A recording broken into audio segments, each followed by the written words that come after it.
race, but until recently I didn't know history class was jacked completely. Found my new family with the team going free. My old family doesn't understand me, cause I am so pro-white. No coke, no Sprite, I am rolling with the public, gonna be more white. I saw them twist history right before my very eyes. Insurrection Day, it's in the book and it's all lies. But now I am alive and well to tell it. But will generations down the line be able to sell it? I've always been a thinker on the search for both sides, but they label me an outcast and they cannot tell me why. Guess I'm just a black sheep, white boy who doesn't hesitate to make a lot of fucking noise. I'm the black sheep, white boy, and I wouldn't change a thing if I ever had the choice. Cause the red's the color I bleed. Yes, we all do bleed red. I have to protect my family. So why does affirmative action make them not hire me? Even in the countries where I'm the minority. Is my race just that awesome and no other could compete? Is that what the anti-whites are trying to tell me? Why am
people go free.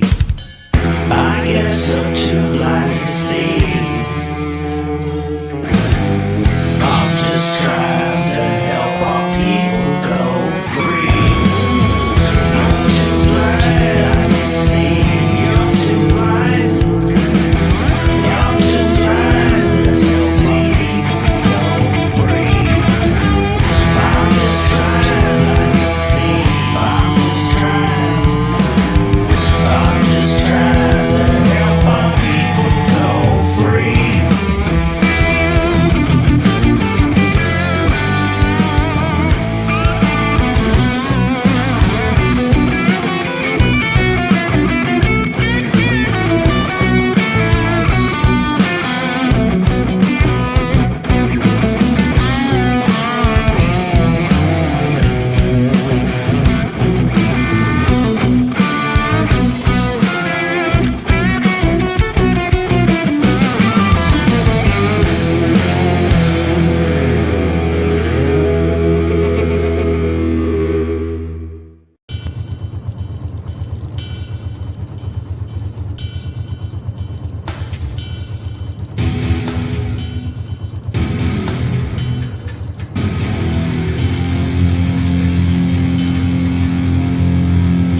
Good evening, America. I'm Jason, and you are watching Jason Goes Political. For the sake of continuity, all financial gifts, $19 or less, will be read at the end of the show. $20 or more, I will read as soon as I see them. You may financially gift over at Odyssey at a cost of 15% to you, on Entropy at a cost of 15% to you, or Cash App at no cost to you. Entropy deserves it the most, so don't feel bad about financially gifting there, since they are a free speech platform that will continue to platform free speech as long as they are able to do it. And so they deserve what they get remuneration wise. Glad to see all of you here today on this 11th Jason Goes Political. We will jump right into things. If there is any issue with the audio, if it doesn't sound full, rich, beautiful as my voice actually is, or at least I'm told by everyone, if it doesn't sound that way, please let me know there is an issue, and let me know if the visual is all right as well, coming through to you nice and crisp and clear. Audio is muffled. We have an audio muffled, so it's a good thing. Franklin is on the ball, and audio, crazily enough, shouldn't be muffled. I just checked it, but we will do this and this and that. And has there been any change to the audio? Does the audio sound better? I don't understand why audio is muffled. Thank you all for getting to me with that. Of course, I don't know. Could you all hear me? I will just quickly say again, just in case you couldn't hear me, good evening, America. I'm Jason, and you are watching Jason Goes Political. We're going to get right into the first story today. You won't be able to see it there because the Times is despicable, trying to charge people for really what is just something that could be or should be given away. We're going to be talking about Trump's army, first off, here this evening. And we have New York Times reporting, here are the Republicans endorsed by Trump in Tuesday's key races. That's right now. There is, in case you weren't aware, a bit of a war on for who will oppose. And this is the way that we here in Jason Goes Political, this is the way that we view this. It is not a battle for the soul of the Republican Party, because the Republican Party is corrupt and anti-white, as bad as any party can be, as bad as any political party can be. And let's see, does anybody else have anything to say about the audio? Is better now, Kingdom of Inland? Is it full and rich and beautiful, as my voice is wont to be?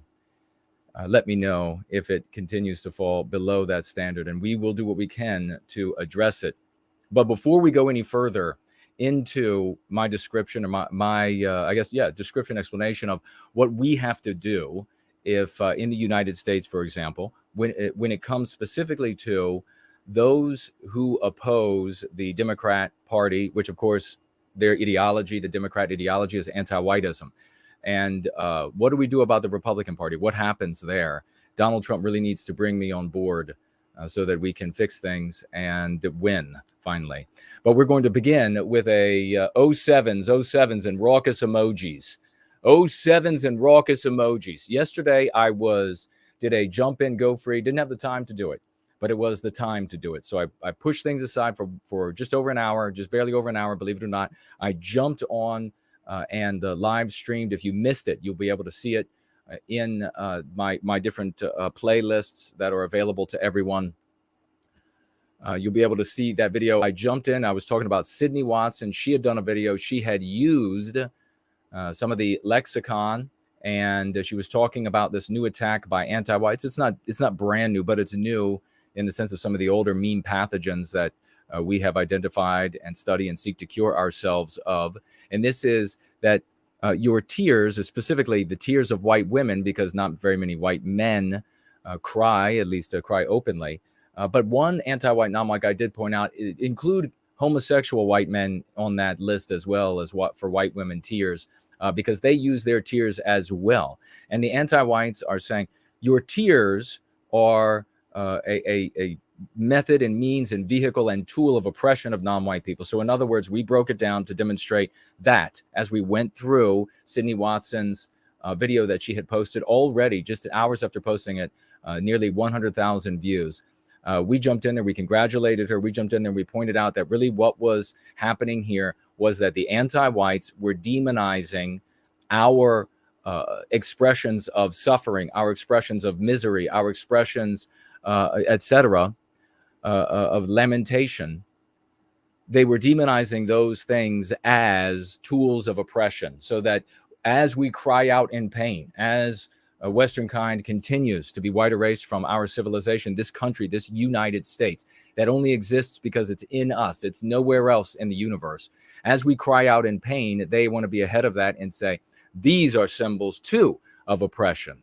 So we talked about that. Make sure you get over there and check out that video once we're done here today, that live stream in replay. Share it with your friends and family. It is just eminently shareable. And that's what we need to be doing if we're going to be reaching the people that we need to reach. And that's you and your loved ones and your friends and coworkers, etc., all of them. You can post this. I want you to just pay attention to the fact that I am everywhere. I'm all over social media. And yes, there are anti-whites that are just vehemently anti-white, such as Patreon, who openly said to me, yes, any concern for the white race is problematic for them.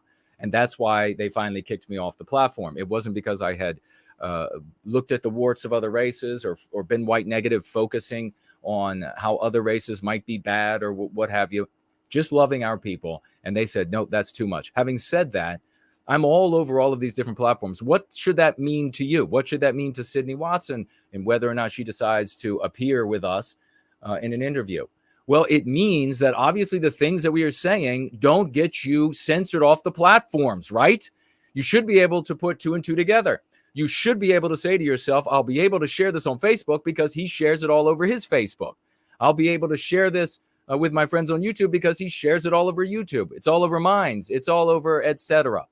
So you can do this too. Twitter and, of course, Gab, etc. You can share these things. They're safe as of right now. But I've been here for many years. And although we have lost channels, we have lost platforms, we come back. And this is not love, hope, and redemption for Western kind and the United States and all of Western civilization is not something they are censoring into oblivion like they do when you talk like the villain in their narrative. You're easily gone then. So you really have two choices. You either adopt their anti-white narrative, adopt their anti-white morality, and attempt to appease and placate them by saying you are anti-white as well to some lesser degree, but you have a little bit of an objection. They'll still censor you off. They also kicked Sydney Watson off of Patreon as well. So even though she's just a conservative. So we're safe to share. I did not have time to read any financial gifts, but we're going to read them right now from yesterday. 07s, raucous emojis galore for Dude Bro Moment, who financially gifted at the very end of that stream, the very end, and missed it. I missed them all until it was over. 50, save us from the anti-white monsters dollars. Save us from the anti-white monsters dollars. $50 from Dude Bro Moment. And he writes here, for the tears, woo, also for white well-being. God bless you, brother. Amen to that. A big salute. We also had another salutable at breaking the $20 mark at a $25 financial gift. Both of these names you know well. No White Guilt Clips. $25 financial gift over on Cash App. And he says, with that that proud $25 financial gift for working overtime. Well, I appreciate that, good brother. And I know that you and I are always burning the midnight oil to make this happen for Western kind and to save this country, these United States, especially as we see a rival on planet Earth, Communist China, at the height of its power, just releasing their video of their B-1 bomber, which oddly enough is identical to our B-1 bomber. Well, I guess theirs is not called the B-1 bomber. It's got a little bit of a different name, but it's identical. You might as well call it a B-1 bomber. I wonder how they got the tech for that. I wonder how they were able to build a stealth B-1 bomber that is identical to ours. Kind of like when Russia built a space shuttle identical to ours. Let's jump into this, though. There's an army out there. We don't want to attempt to take over the Republican Party. When somebody tells you that we're going to take over the Republican Party, it's hogwash. They don't know what they're talking about. Tell them to come over and watch Jason Goes Political. Listen to me instead. I worked on the Hill. I know what I'm talking about. I have many successes under my belt. We have to assume the role of those who oppose the Democrats. We assume the role of those who oppose the Democrats. You can never take over the Republican Party. The Republican Party, from our view, needs to be nothing more than a jacket, a cloak you must wear to be able to be in the political standing, in the political running in the United States.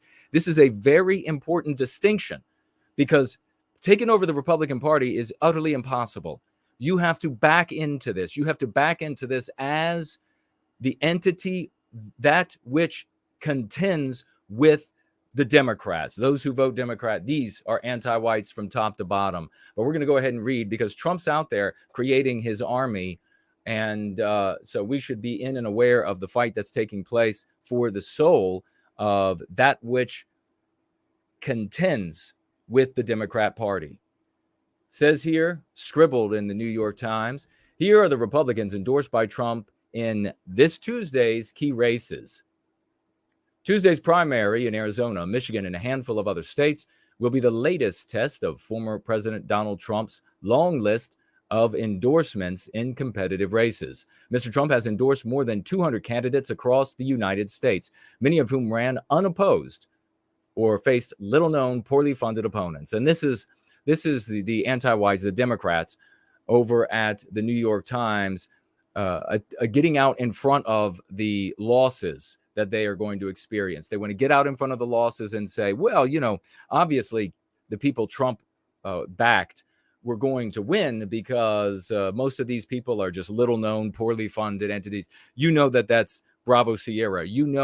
These Democrats are pour money in. They pour money. They're billionaires. There are more billionaire Democrats, anti-whites, than you can fathom. They're everywhere, and it's warranted hyperbole. So they're pouring the money in. Their losses are because the people don't want Democrat anti-white policies anymore. More than 200 candidates across the United States. Some, however, so that you think of this as an army. You can absolutely, an army of patriots, an army of nationalists. It should be viewed this way. Trump and his team should be making an effort to brand these endorsements as something much more, something that creates a connectivity within those who are endeavoring to assume the posture of those who contend with the Democrats. You have to create the entity. It's not going to be enough, and it absolutely can be in word alone. You don't have to have some sort of an organization, etc., to sort of house these people or be an umbrella of these people or aegis of these people. You just have to talk about it as an entity in and of itself. These are patriot soldiers, if you will. That's how he should be phrasing it. He shouldn't just say, well, I'm just backing this one and backing that one.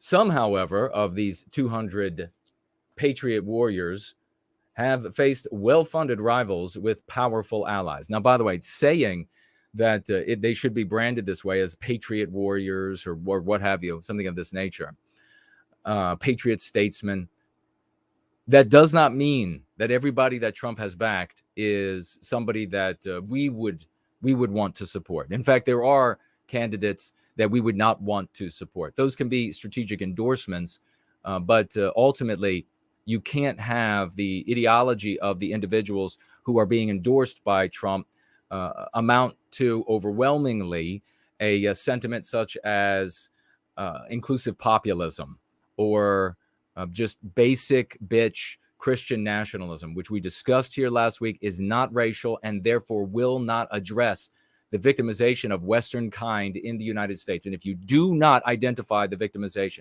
you can never succeed. You can love every non-white person you come across and hate every white person you come across. But if you don't say that you are being victimized as a white person because white people are being attacked, and therefore you as an individual member, something you cannot doff, something you cannot take off, are being victimized as a consequence of it, and that therefore the victimizers are anti-white and their ideology is anti-whiteism, you don't have a chance in hell. No faux foes, no proxy positions or anything of this nature. We talked about that on Going Free on Sunday. Check it out if you missed it. We're going to keep rolling.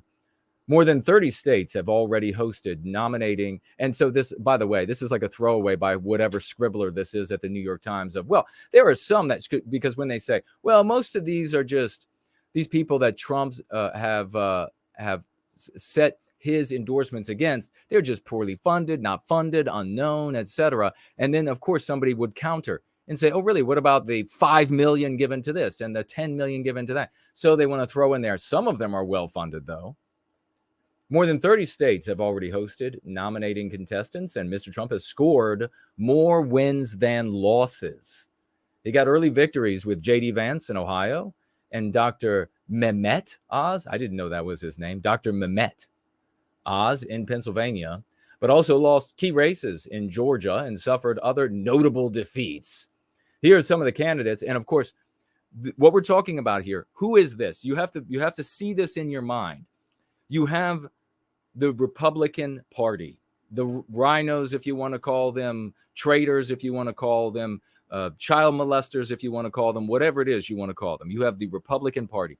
Then you have what, for lack of a better term, might be called the dissidents to the Republican, but the dissident Republicans, the Trump Republicans, whatever you like. Maybe we can come up with a turn of phrase that works really beautifully. Share your suggestions in the thread as well as the live stream that is rolling right now, and share the URL with your circles of influence. Again, this is eminently shareable. It is going to be welcomed by anybody who is not radically anti-white, and make sure you stay put, because a little bit later in Jason Goes Political today, I'm going to talk to you about how to remedy false ballots and election theft. I know how to remedy the false ballots and election theft. I'm sure somebody has said elsewhere, made this suggestion, but I'm going to be making, I've never heard of it, but I know the moment I say that I came up with this, there are going to be a bunch of very jealous little people that are going to say, oh, somebody said something just like that 75 years ago, Jason. So you did nothing.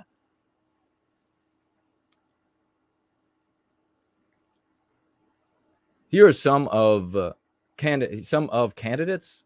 Here are some of candidates he endorsed in Tuesday's primaries. Really? This is the New York Times. Things have gotten so dumb in this country.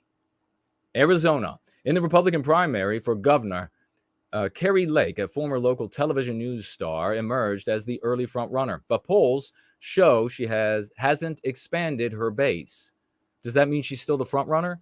I mean, this is 2 hours old. So if somebody has information that's more up to date than this, please share it with the live stream.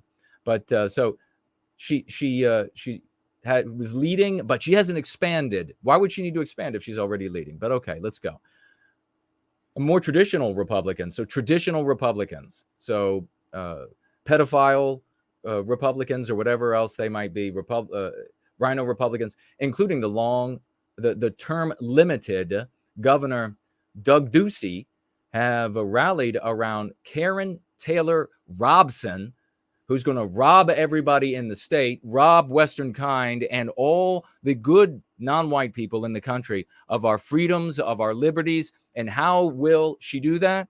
How will these Rhino Republicans do that? By not opposing the victimization on the basis of that which we are victimized. If they continue to talk about these proxy positions, like the innocence of children, where they want to teach children how to have sex with each other and how to have sex with the same sex and how all of these sorts of things. If that's all they're going to do, rather than get to the heart of it being anti-white and aimed at white erasing the norms, traditions, customs, etc., the morality of Western civilization as a consequence of Western kind, if they're not going to openly say that, they are traitors, and they ultimately are enabling these anti-white outcomes. So she will be robbing us of a future. Blake Masters, whose Senate bid is also backed by the tech mogul Peter Thiel, has continued to lead the GOP pack in public polling, but Mr. Masters has continued to lead the pack in polling, but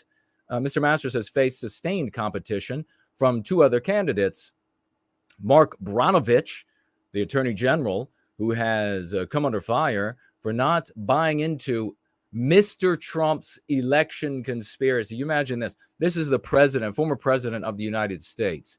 When you speak from an establishment organ like the New York Times, if they're not giving due respect where due respect is deserved, then they should have their media license pulled. So they cannot print, they cannot produce any news in the United States. Sure, go print it in other countries. Open up a news channel, whatever you want to do. You want to print your garbage in some other, you want to print it in Laos? Go ahead. Say that it's not democratic anymore because your lying ass had your license pulled. Go ahead. I wouldn't care. If I were in charge, that's what would happen, folks. Mr. Trump's election conspiracies and Jim Lamont, an Army veteran and former solar energy business owner. Of course, these people we know, not everyone, but we see a lot of these alternative forms of energy. And ultimately, that's what everybody who cares about Western civilization wants. A healthy environment, healthy wildlife. I said we want that. We want renewables, but they also need to be reliable. So if they're not reliable yet, then they're garbage. And these companies, they sprout out in the Democrat circles for these do-nothing jobs from the federal government, tons of our dollars, millions and millions, hundreds and hundreds of millions of dollars dumped in to these endeavors. And you remember back when Obama was president, do you remember some of these stories about factories where they were supposed to build these different forms of renewables there? Solar, I think, was one of the main ones. And they didn't produce squat. Nothing worked well. And then after Obama left office, they just, unless I heard wrong, and that's possible, this could also be my opinion, they just declared bankruptcy and they left what was a massive biohazard dump in the factory, full of these extremely toxic chemicals that to go into the process of making these things. These folks are just Democrat operatives. These people are just Democrat voters. And what the Democrats do and the Republicans don't do is that they get into office, and the Republicans should do. I'm no conservative content creator, all right? What the Democrats do and Republicans should do, maybe the Trump Republicans should do, is they should make sure they tack on in the end of every bill, oh yeah, $500 million for this company owned by a donor who will kick back tons of that money to us. This is what the Democrats do. This is what the Republicans need to be doing if we're going to take this country back from the brink of destruction. In the Secretary of State race, Mark Fincham, one of the most vocal supporters of the 2020 election conspiracy theory, they think if they say that enough, it's going to make everybody disbelieve the claims that were made and the evidence that has been submitted. Conspiracy theories and a state representative is widely expected to win the GOP nomination. Representative David Schweikert is generally considered safe in his House primary against Elijah Norton, who has attacked Mr. Schweikert for past ethics and campaign finance violations, and Josh Barnett, who has been a vocal Trump supporter. The only time that the current Republican Party does anything like this is not for the benefit of the people who vote for Republicans. It's just for their own enrichment. That's why the Republican Party, just for their filthy lucre. That's why they're known as just like the businessmen that don't care about anybody and they just hook each other up, because that's what they do. Because that's what the rhinos, that's what the general Republican Party does. They just hook each other up. They make each other rich. They give the country and the people who vote for them the finger. And then, but when it comes election time again, they'll make a bunch of big promises. They'll roll their sleeves up Jim Jordan style and say X, Y, or Z has to be done. They'll get those donations again from gullible white people who are terrified about what's happening in the United States and see the end nigh on the horizon. They'll get their votes. And then once they're back in, it's once again back to the crony corruption, back to hooking each other up, back to more days at the club on the hill, swinging the golf club. Wendy Rogers, let me back it up. Representative Paul Gosar is also widely viewed as safe against Adam Morgan. What is this? A telegenic and relatively moderate political rookie who is challenging Mr. Gosar in his House primary. Could you imagine that they had to give this Adam Morgan a compliment? And so what they ended up saying was he looks good on TV. That's your best compliment? He's telegenic. Well, let's hope Gosar whoops his ass. The race will test whether that kind of moderation has any traction in the party. Oh, so what the New York Times is calling for in Democrat politicians is more fanatical anti-whiteism. More, that's what they are, ladies and gentlemen. You're new to what we're doing here. They're not wokeists. They're not social justice warriors. They're not communists. They're not Marxists. They're anti-whites. It's very easy. Just say the reason that we are being victimized. Just say it.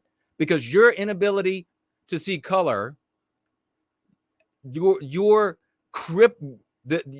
different parts of you that are crippled and unable to function doesn't stop the anti-whites from victimizing us. Your inability to see color doesn't prevent color from seeing you. Wendy Rogers and Kelly Townsend, both state senators and far-right conspiracy theorists. And let Gosar hear that. Let Gosar start calling it like it is. If he wants to say, be offended, well, big deal. Call it anti-whiteism. Say, listen, Gosar, say America is sick and tired of anti-whiteism, and we're going to put an end to it. Let me hear you say that. You know, and part of the problem with being able to say anti-white and anti-whiteism is that these so-called politicians, they want to represent you. Maybe politician is right. They are pretending to be patriots, pretending to be statesmen and women. If they can't say anti-white and anti-whiteism, that's because they can't say the name of our race. And remember, nobody deserves your respect, your money, or your vote in politics if they cannot say Western kind, Westman, white race. Because there's no more deceptive dog whistling for us who are signing the checks to these losers and casting our votes for these losers. Say the name of our race or get out of here. We're done with you.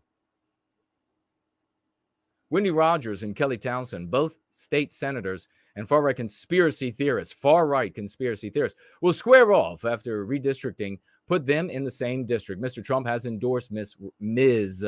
Rogers. Really? Ms. Rogers? Seriously. Ms. She's going by Ms. Why doesn't she just say she's anti-white Rogers? State House Speaker Rusty Bowers, who rose to national fame for pushing back against Mr. Trump, is facing a tough election for a state Senate seat that he decided to run for explicitly to show he wouldn't back down in the face of attacks. President Trump has predictably endorsed Mr. Bowers' opponent, David Farnsworth. And we'll watch and see how these people end up doing. In Michigan, Representative Peter Meyer, one of the 10 Republicans who voted to impeach President Trump, is facing a Trump-backed challenge, John Gibbs, in the Republican primary. The winner will face Hillary Scholten, who's running unopposed in the Democrat Party. The general election race is considered a toss-up. Jesus keeps getting me, Mr. Trump. Endorsed Tudor Dixon, a former media personality in Michigan's chaotic Republican primary for governor just days ahead of the primary. Trump needs a team creating this army of patriots.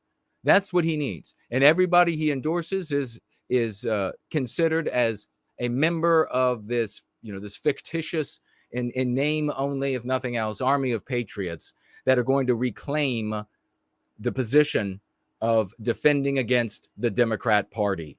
They have to articulate it this way.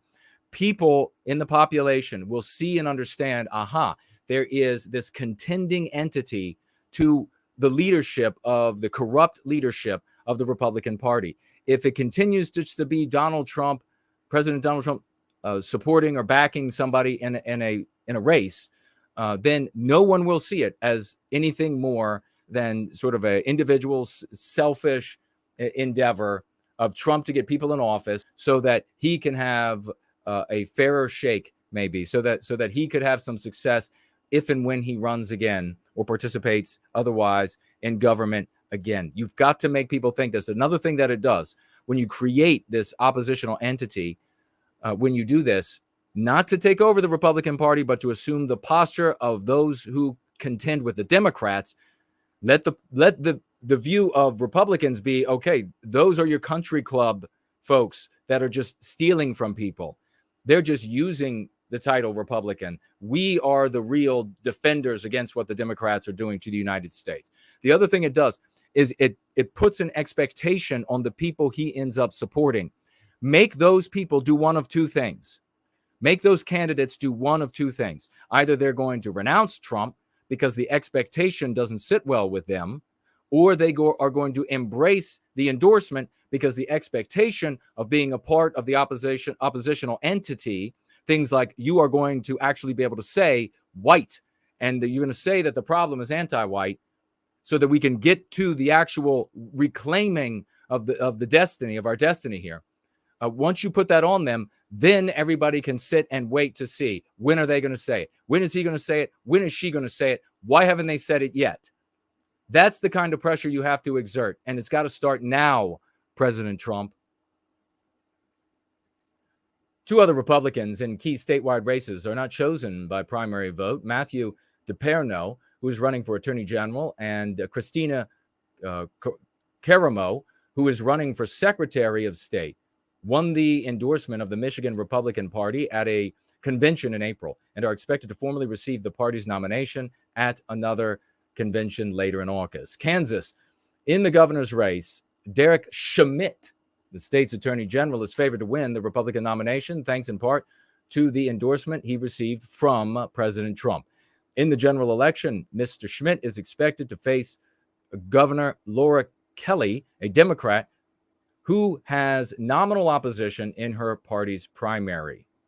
I mean, it just seems like in the Democrat Party, they just identify who is the most radically anti-white, you. And then you don't really need to like parse it out. Then you don't really need to debate. Then you don't really need people contending, because it's not like you have 2 Democrats or 5 Democrats or 10 Democrats that come forward who all have different ways of how to achieve some objective. Let's just assume, even though it's not the case, that it's objectives that are good for the country. No, you have everybody that is in lockstep anti-whiteism, everybody. So it's very easy to just say, okay, you're going to be the name. And then it doesn't really matter who the person is that they put forward. It only matters in so much as, is that person going to visually be telegenic, going to visually be able to entice Democrat voters, and then are they going to be saying the things, the anti-white things that Democrat voters are looking for them to say? Washington, 2 House members who voted to impeach Mr. Trump are now facing Trump-backed challengers. Representative Jamie Herrera Beutler is up against the Trump-endorsed Joe Kent and 5 others in this district in the state's southwest corner. Now, this Joe Kent character is an example of somebody that if there was a pressure and a focus that I'm talking about here, that we talk about here in Jason Goes Political and Going Free, the work that we do, somebody like Joe Kent would not be able to win, because oppositional Republican voters would not vote for Joe Kent, who has renounced any I guess not support, but concern, I guess, with the white race, support for the white race in America. He has articulated an inclusive populism. So it's everybody but the white race. It's everybody but the white race. And we're the only group that is being victimized directly. We're the target. There's collateral damage all over the place. Wonderful people of all immutable characteristics that are being harmed by anti-whiteism, but we're the target. You can't have a politician like this Joe Kent go up there and say, well, no, I'm not interested in race at all. It's all about Christianity, and it's all about bringing in diverse people. We're sick. Diverse means no white people. In fact, in another article we're going to touch on shortly here, we'll see what diverse and vibrant democracy, what that really means to Democrat voters and to the anti-white narrative, to all anti-white speakers and thinkers. And Mr. Trump gave his support to Lauren Culp's primary challenge of Representative Dan Newhouse in a Central Washington district where 6 other Republicans are also on the ballot. So I pretty much said everything that I had to say relative to creating the oppositional entity, how we do that we have to do that.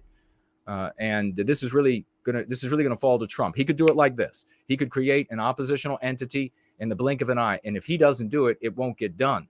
If he doesn't do it, pushing here from the bottom up is going to be very problematic for those who would like to get in and assume the posture of that entity which contends with the Democrats for what is happening in these United States. We're going to jump right over to Wisconsin DOJ. No, this is not the one I wanted to look at, is it? No, I wanted to get the other story first, which is it over here? Let's see. Is it on this TV behind me? No, that's the same story. Let me see if we have the story that I'm looking for. Give me just a moment.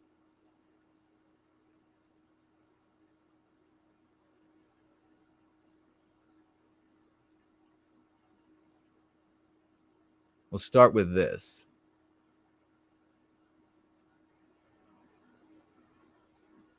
All right. Now we should have that over on that TV. All right. Or is that what came up before? I didn't even notice. I didn't even think to look on the other panel. China and Taiwan, what's behind the tension in 30 seconds? Now, this is very important, even though we don't have, it's a motivator. It's a real motive. Hyperborean Dream says, sharp look for tie and shirt color. Thank you. God bless you for acknowledging my sartorial excellence. All things are excellent here. Thank you very much for that. This is important, not because, you know, other channels, other content creators, other organizational leaders. Yeah, that's me on my cup, in case you didn't notice. That's right. What they'll do is they'll talk about things like this for the purpose of doom documenting, doom dissecting, doom divining, to scare you, to create fear porn for you. We will talk about it to engender the energy to accomplish the things we have to do so that we can, in this country, sociopolitically, so that we can contend with this communist China and their ambitions, because it's no multiracial, hating the white race America. Not saying that by that, I know I'll be misrepresented by anti-whites. Not saying that non-white people wouldn't be here. Wonderful non-white people will be here, of course. But no America governed by an ideology of multiracialism as an excuse to exclude and victimize Western kind, is a better way to put it, is going to be able to contend with communist China. They have just an infinite number of people. They have geniuses. They, as we can see with their new stealth bomber, it is the B-1. It is our stealth bomber. All right. They have no problem acquiring the technology, buying it, stealing it, whatever it is, and then filling in the blanks with their geniuses.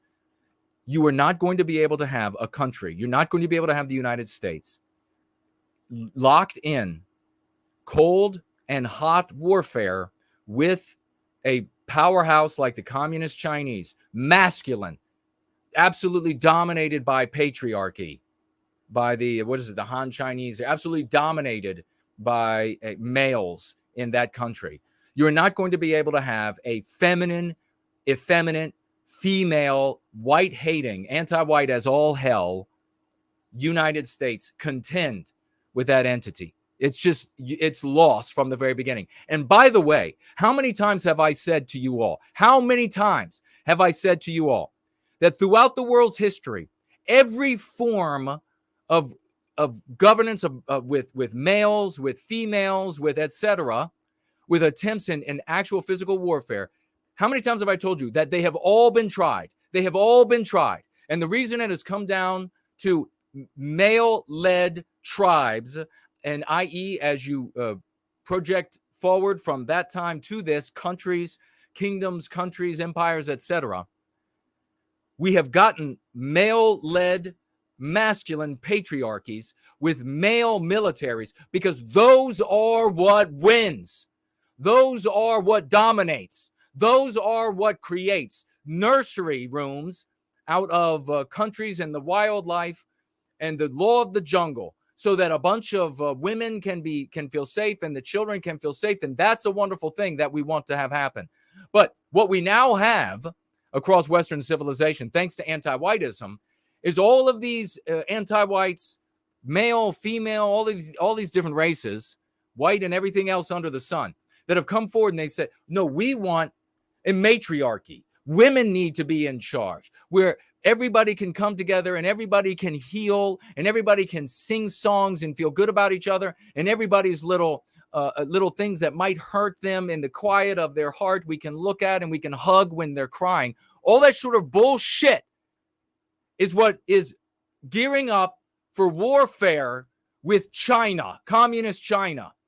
Cold War has been on with China for a long time. Even though trade continues to happen and all of this is happening, still, Cold War is on, hot war is near, and you're not going to be able to say to the Chinese, you're not going to be able to show up and say, okay, well, we're here to do, we've come from headquarters, and we're here to make sure that everybody in China is acknowledging all of the different genders and are excluding all the white people, and they will shoot you. When these two mentalities meet, it's kind of like, it's very reminiscent of World War II. And also very reminiscent of World War I. But in France, women were dominating France, and they have been for a very long time. And they were busily telling all of the children, especially the little boys, what it meant to be a man, how a man behaved. And it was the most pathetic, just epicene ideas that you could imagine. Meanwhile, across the border in Germany, the mothers there were teaching their sons a very different lesson. And they were handing off their sons to their fathers. This doesn't happen in Germany anymore, by the way. They were handing off their sons to their fathers when they reached those times when it was more of the father's influence. And in those cases, the father taught them how to be masculine, how to be robust, how to be men of the West. When the little boy in France got in a fight at school and came home and his mother and father saw him with a black eye, they said, you fought back. That is terrible.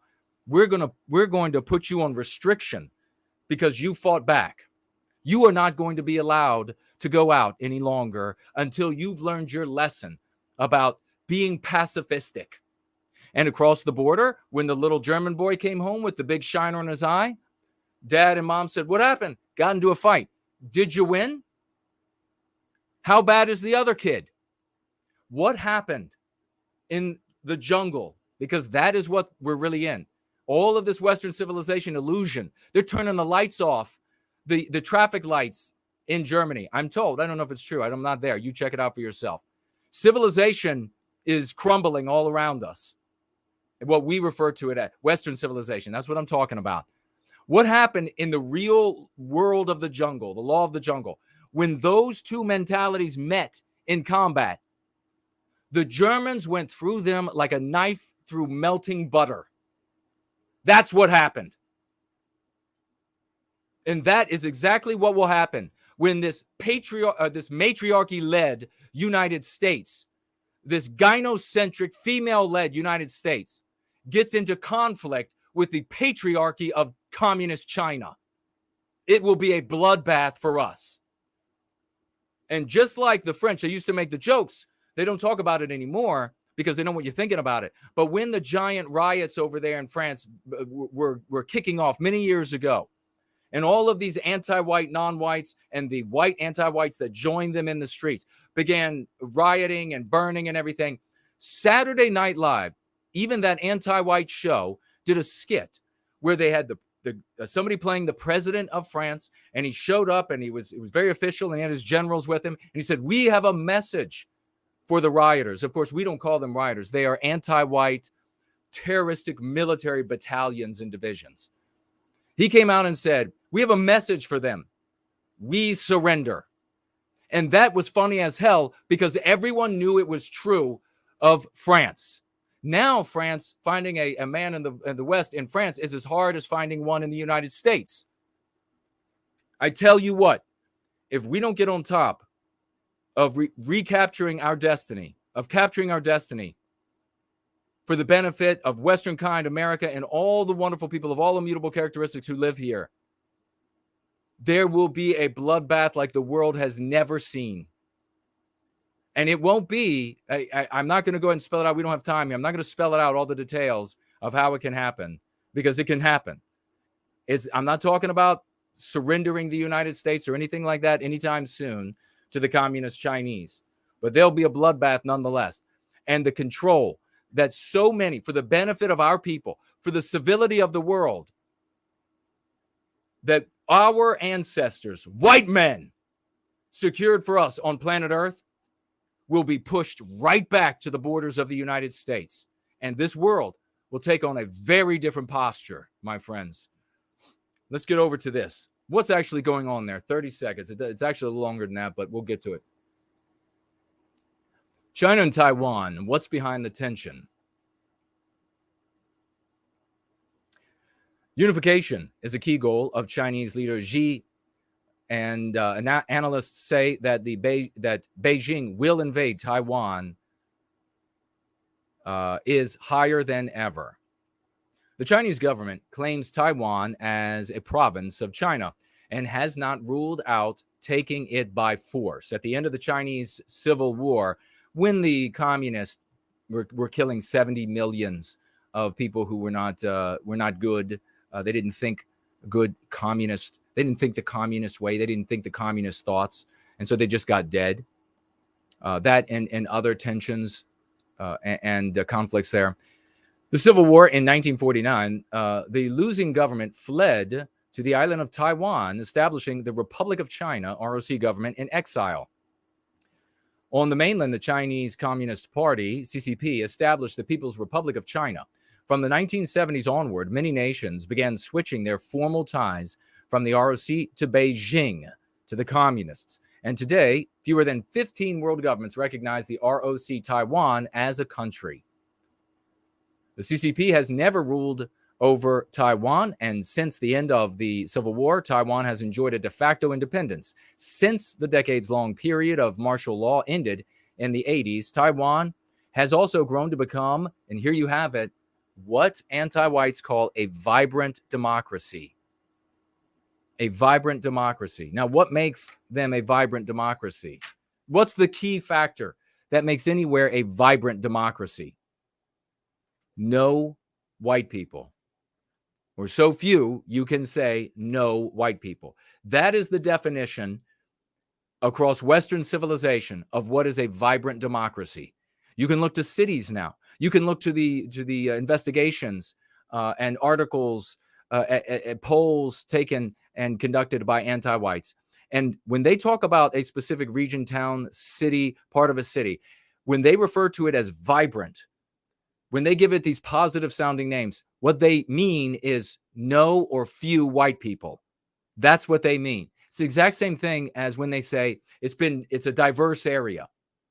It's becoming diverse. They'll say this area is becoming diverse and vibrant as the white population dissipates in the area. And then when it gets down to almost no white people, all non-white people can be all one non-white race. They'll say it's diverse. It's vibrant. You should go to the restaurants. The food is great. This is anti-whiteism. Unification is a key goal of the Chinese leader Xi Jinping.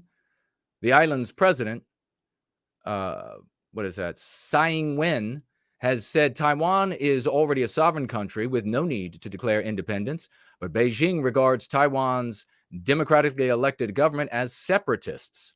Under Xi's rule, aggression toward Taiwan has increased, and analysts believe the threat of invasion is at its highest in decades. This is what Chang was saying we were reading the other day, probably the foremost expert in the United States on the goings-on in communist China. In recent years, the People's Liberation Army, in other words, the communist bastard devil's army, has sent hundreds of warplanes, although I'm sure there are good people in the communist Chinese party.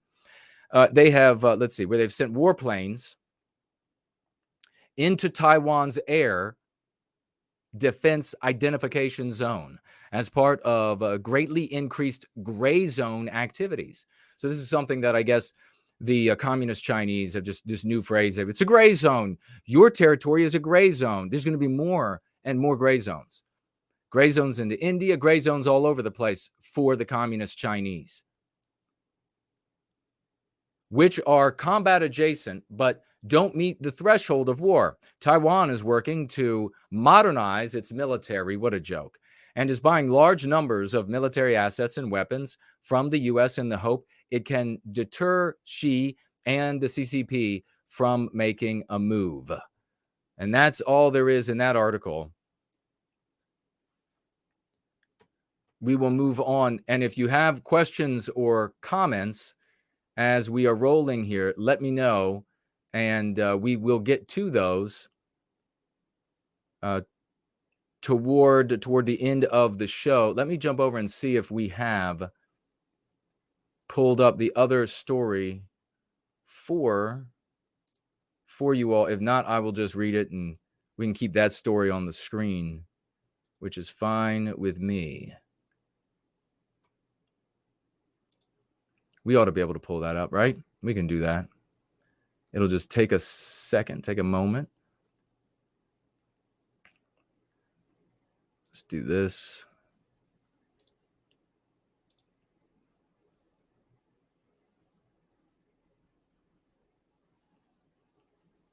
There we go. All right. Politico. China sends warships to surround Taiwan and Pelosi visit. This is a very troubling thing. This behavior, what right now, Pelosi is over there. They're 12 hours ahead of us in Taiwan. And it would be a real shame if the Chinese killed her while she was over there. You know, let's give a prayer out to make sure the Chinese, that they don't kill Pelosi. America won't do anything, in my opinion, but let's hope it doesn't happen for old Pelosi. It'd be heartbreaking to lose her. China sends warships to surround Taiwan amid Pelosi visit. The Pentagon has deployed 4 U.S. warships, including an aircraft carrier. I think it might be the Reagan. If somebody can confirm that or not for me. In the waters east of Taiwan. China's defense ministry announced Tuesday that its military would conduct targeted drills and missile tests around Taiwan in response to the House Speaker Nancy Pelosi's arrival there on Tuesday, in Beijing's latest escalation since news emerged of the speaker's highly anticipated trip. There might be, in the latest thing that I looked at, they might already be live fire, so ahead of schedule with these military exercises. So they said it would happen later, and it's happening sooner. What could happen here? There are a lot of things that could happen. They could surround this island and not go. They could surround Taiwan and not leave. What could the United States do? There are a lot of ways that the Chinese communists can exert their power on the world, pushing the United States backward, especially since we are dominated by a bunch of people who don't know what sex they are, or they're sexless, or they're all sexes, and whatever it is. And their chief concern, no matter what it is, as I said a little bit ago, their chief concern, it's like with TSA. It was like with the TSA. Do you remember a few years ago when there was all of these reports about the TSA, you know, just unbelievably staffing non-white people, just the percentage of non-white people. It's as though white people don't live in America anymore. And the constantly on with these anti-white obedience trainings there, talking about how they have to, bringing the TSA people through these classes constantly. You've got to be concerned about other people's feelings, that your coworkers' feelings. You've got to be gendering them properly. You've got to be using the pronouns they want. You've got to be deferential to the homosexuals, or at least the open homosexuals in the TSA. You have got to be victimizing white people all the time. I know there are a few of them left here, but you've got to victimize them. Endless classes. Instead of focusing on stopping bombs from getting on planes. Because do you remember, folks? You know, unless this is just my opinion, unless maybe I'm not remembering this accurately, you all can do the research yourself. But there were government agencies testing the TSA. and getting fake bombs onto planes, getting other kinds of weapons onto planes, while the TSA was endlessly concerning themselves with how anti-white the staff was. Can you imagine this overriding concern of anti-whiteism? Can you imagine? Oh, well, are these soldiers concerned enough with how many children have not been able to have transgender people read stories to them about adults having sex with same sex, with different sex? Are you all focused enough on that? Can you and then getting thrown out of the military if you're not doing it, if you're not focused enough on it? And then you're going to go up against these Chinese super soldiers who have been born and bred to be masculine and win in combat. Folks, these are not like the little Japanese. These are not like the little Vietnamese folks. Wonderful, all wonderful people. By the way, do you know that? Do you know the reason why you can't get a white person from two Japanese parents? Does anybody know the answer to that? It's obvious, because two Wongs don't make a white. But these are not the little Japanese wonderful people. I mean, of course, I'm excluding. They have big people in their population, but generally speaking, smaller folks. These are not the Cambodians. These are not small. These are big people. They are choosing men to fight for them in a colossal army. Can you imagine these absolutely navel-gazing anti-white losers trying to go up in conflict against that? And all of the units all integrated with females. Can you imagine just the missile hits the ship and all the females break down crying? Can you imagine this? Instead of being able to function.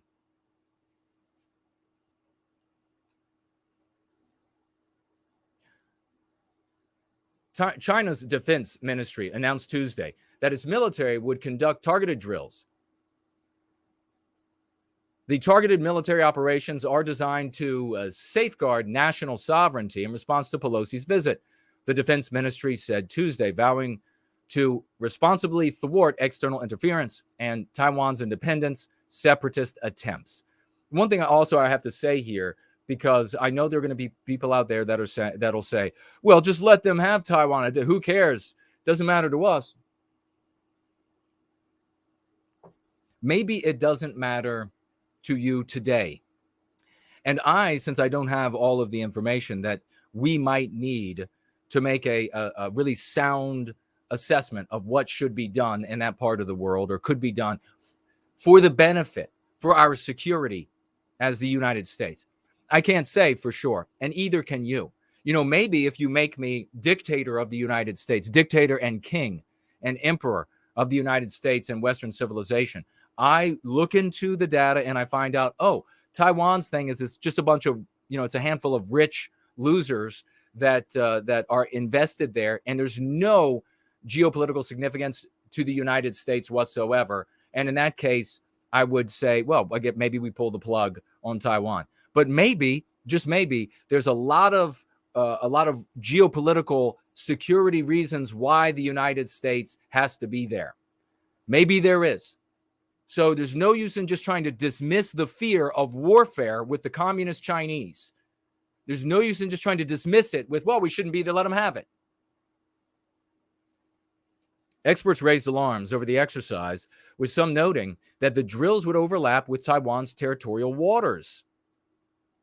M. Taylor Fravel, director of the MIT Security Studies Program, said the drills appear to be unprecedented, noting that they would be the largest number of exercises to be conducted very close to the island of Taiwan itself, and the first to take place on all sides of Taiwan. That really is sending a message.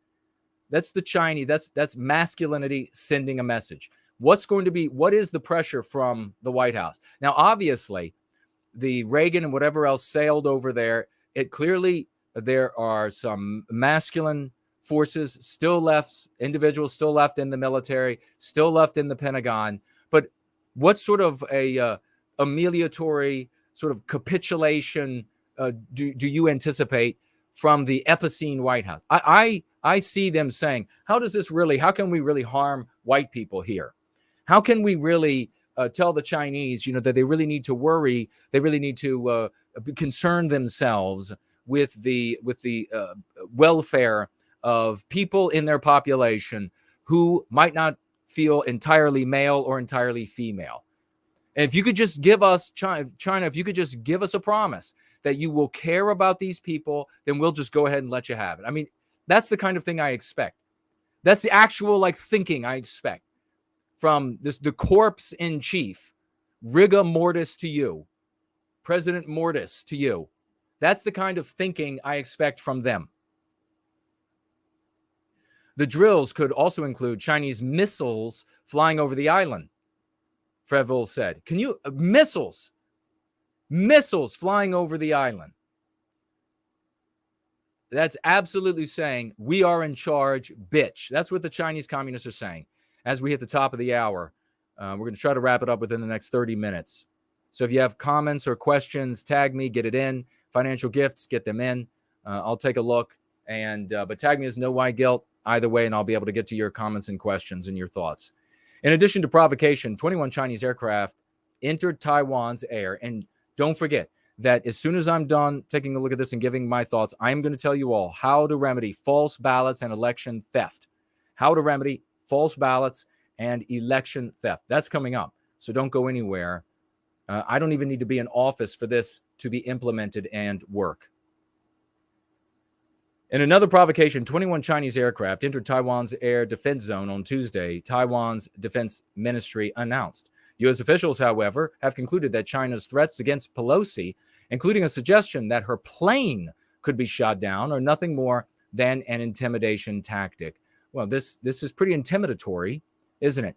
And what's going to happen as you have more and more of these effeminate, when it comes to everything outside of destroying the white race, these gynocentric henpeckers that are surrounding fewer and fewer masculine men in the military and in the Department of Defense. What's going to happen? They're going to say, we really got to do this. And then all around them, just like we were watching at the Republican headquarters down there in, where was it, Arizona, you're going to have these henpeckers. No, you shouldn't. You're just going to piss them off. You should just give in. You should just let them do what they want. You should just hear them out. Hear out what they want. Just listen to what they have to say. Just capitulate in some small way. Because if you appease, then it always works out well. Because it's really worked out for the white race. Endless appeasement of anti-whites has worked out so well across Western civilization. But that's what these few masculine men left in the DOD and the military are going to be surrounded by. A bunch of females of both sexes that are going to be browbeating and henpecking about how you should just understand. You should just hear them out. You should just try to understand how they feel provoked.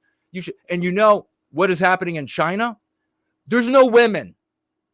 There are robust, badass men in their military, in their headquarters, across their country, and they're saying, what is the best way to destroy America? What is the best way? And they're all just blood hungry. Probably some of them are really good people and they just want peace. But others are just bloodthirsty. They just want carnage and flesh and destruction. And they're just looking at how to most effectively do it. Which is going to win? I wonder which will win, ladies. All you white ladies out there who are not the proud, wonderful women of the West in service to white well-being here. All the rest of you better figure out real quick that you better stop pulling on the man's shoulders in your world and try to pull him down to being some form of woman. And you better just get behind him and shut up, or things are going to get real bad. The Pentagon earlier Tuesday deployed 4 U.S. warships, including an aircraft carrier, in waters east of Taiwan on the U.S. Navy. U.S. Navy said were routine deployments. Why do they bother to say that? Shut up. Nobody believes you. The carrier, it is the Reagan, is positioned far from Taiwan, according to one U.S. official. Okay, what's that supposed to say to it? If they're in striking distance, that's all that matters. Pelosi, on a closely watched tour across Asia this week, has garnered much attention amid reporting that she would ignore warnings from China and become the highest ranking elected U.S. official to visit Taiwan since then Speaker Newt Gingrich, anti-white, visited in 97. Very quickly, I want to say to everybody out there who's new, who's MAGA, who is rank and file conservative, nationalist, patriot, good folks, salt of the earth folks, this is a great example of why you do not call anti-whites communists, because now the greatest, the absolute stalwart of strength and resolution and courage against communism is Nancy Pelosi. Now, how are you going to talk that away? Do you see how dumb it is to call anti-whites communists? They are not. Communism is a subset of anti-whiteism. So just call it what it is. The ideology is anti-whiteism. The actors are anti-white. Democrat voters are anti-whites. China, which claims Taiwan is part of its territory, had threatened to launch an unspecified but forceful response should Pelosi visit the island. They are obviously doing so. Our congressional delegation a visit to Taiwan honors America's unwavering commitment to supporting Taiwan's vibrant democracy. Almost no white people here, Pelosi said. It's wonderful. It's wonderful. Pelosi said, of course, it's all Western tech and it's all Western form of economy, turned bastardized into crony capitalism, and etc. Laws imitated, etc. Pelosi said in a statement upon her arrival in Taiwan. Pelosi's arrival, and this is another great example that I was talking about just yesterday. Why don't we have 1 million people following the things that I'm saying? At minimum. Just yesterday, I was talking about how, should I stop there? Should I keep going? Should I stop there? Should I keep going? We're running out of time. Pelosi's arrival in Taipei on Tuesday evening confirmed the speaker's decision to go ahead with her visit, which had been reported for weeks without official confirmation from her office. Why did they leak that, by the way? There was no reason to leak that. Did they say why they leaked it? Unwavering commitment. I'm going to go ahead and say it.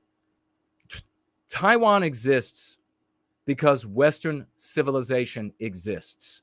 Just yesterday, I think it was, and certainly on Sunday, we were talking about people who wanted to just craven out isolationists and hide somewhere and wait until all this anti-whiteism but they're probably saying communism, till it all just blows over, and then they're going to build back. You're not building back shit.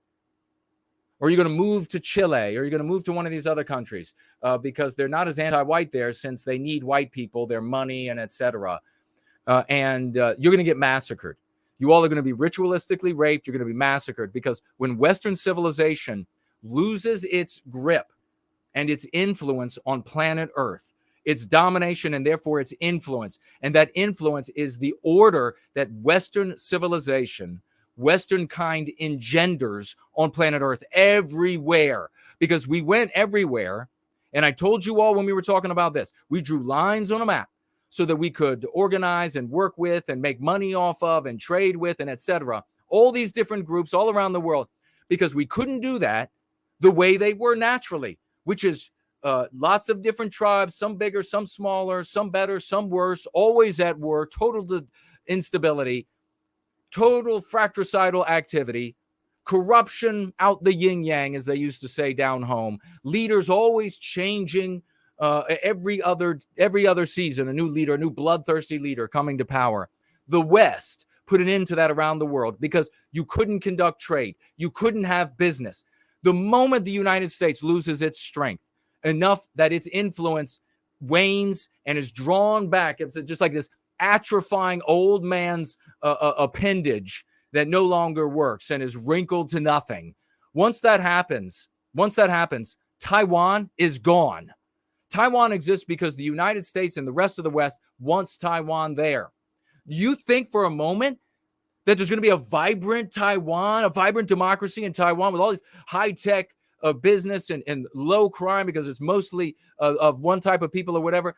You think that's going to remain that way after the United States loses its influence and countries like communist China and Iran and others begin to exert their influences on these places, how right does a guy have to be to get white people who are so dumb to realize you've got to pick the winning side? You cannot continue giving excuses and losing season after season after season. Stagnation, nigh on to putrefaction. And you continue to select that shit. Pull your heads out of your asses. Nobody's going to be able to walk on water. This is it. No prayer is going to crack the sky open. You're going to have to be able to see straight. Sober up. Pelosi's arrival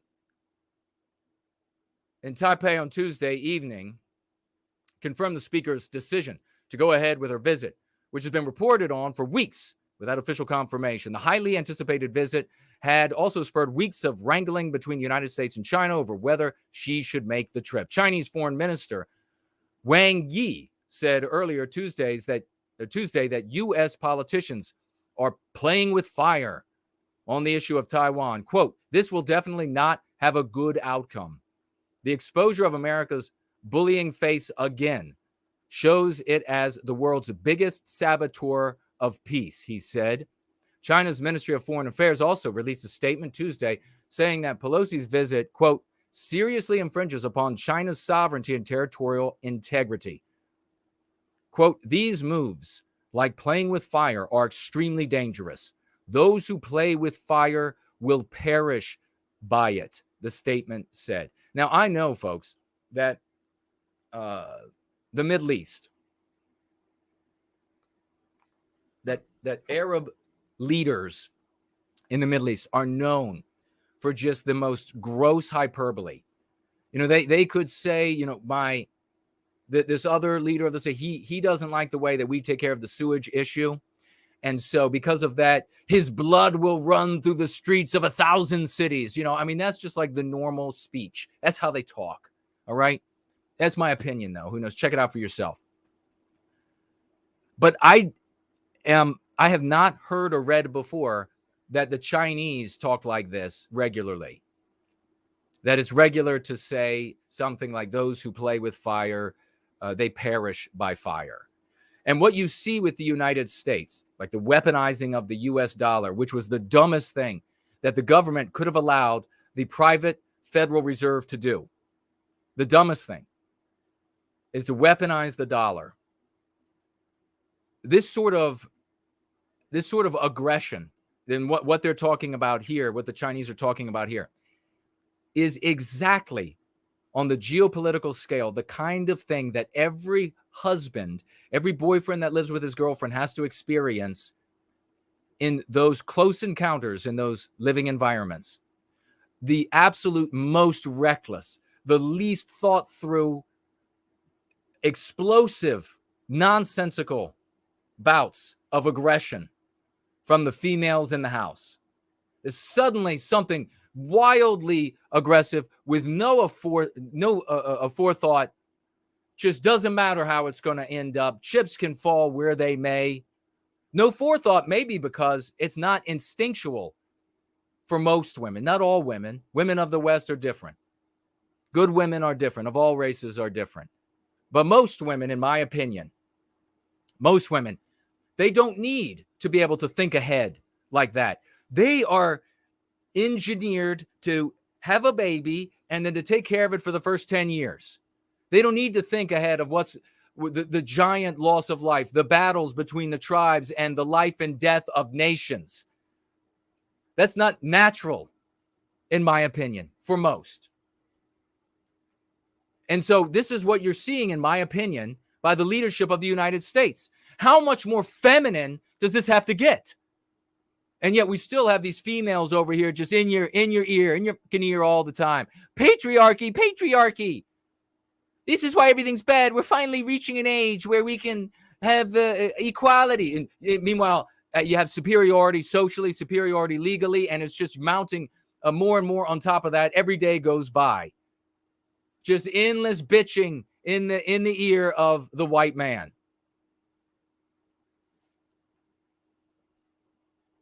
Of course, not all women. all the ones here are spectacular. The White House has publicly steered clear of taking a position on whether Pelosi should visit Taiwan. Several Biden administration officials over the past few days have stressed that a potential visit from a speaker should not escalate tension with China. Oh, come on. You shouldn't be mad about this.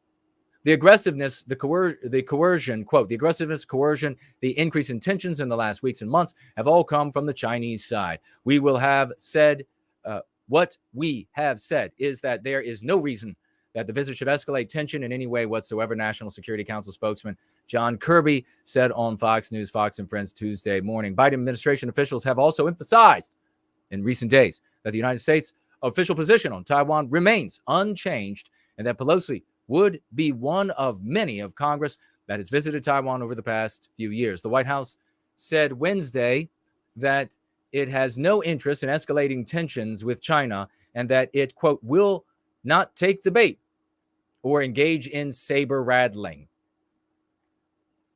Boy, that sounds like a female's response.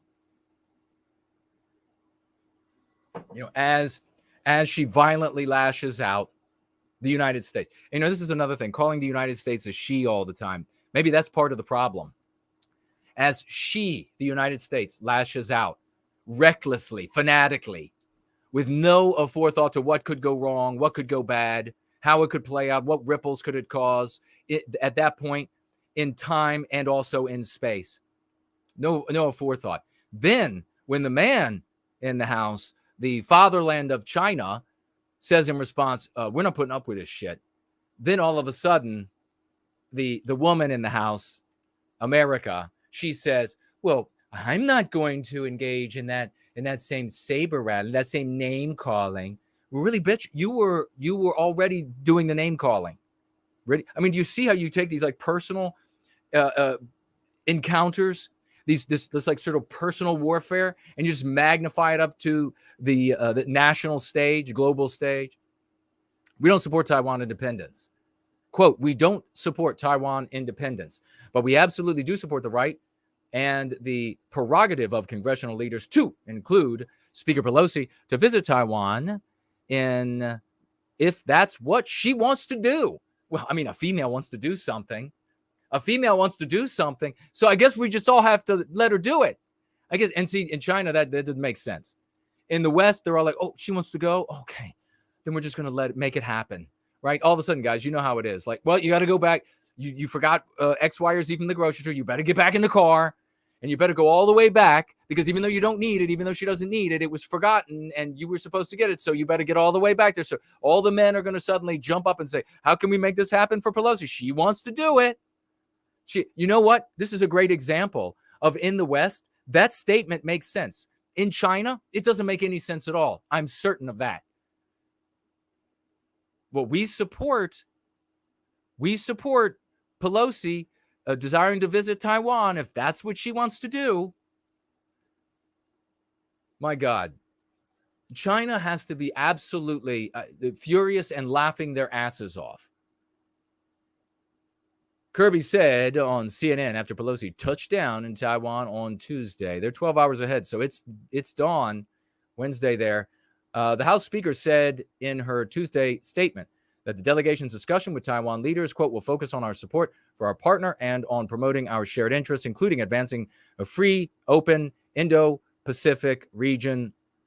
Let me see. Where does this end? We'll read the final part here. The House Speaker Taiwan visit isn't the first instance of Pelosi putting herself at odds with the leaders in Beijing. A longtime critic of China's government and human rights practices, she once unfurled a banner in Beijing's Tiananmen Square in 1991, dedicated to the pro-democracy activists massacred there. She also opposed China's bid to host the 2008 Olympics and supported the 2019 pro-democracy protests in Hong Kong. Yeah, keep calling them anti-whites like Pelosi communists. Please keep doing that, because it's so smart. Local newspapers first reported that Pelosi would arrive in Taiwan Tuesday night and that she would spend the night there. Did she actually? Did she not? Who knows? Does anybody know out there? Maybe it's all just like some sort of a green screen going on. what do we have here? We're going to jump right into this. I'll take a quick look to see if anybody has financially gifted $20 or more. And then we will, nope, not there. And we will see if, all right. No, not there or there. Okay. So we'll finish up with this here, and we'll read this. And then we will get to your questions. Anybody who has tagged me, if your comment or question is scrolled off, please put it up again. Otherwise, you could jump onto Entropy to put your comment or question so it won't scroll anywhere. But the people who have financially gifted, of course, I'll start with them and then get to everybody, and then we'll wrap it up here for Jason Goes Political. Don't forget, tomorrow I'm going to be on PWR, and we're going to have a heck of a time. That is over with Mark Collett. We have here in this story, ladies and gentlemen, that I want to share. Wisconsin DOJ opens investigation into fraudulent ballot stunt.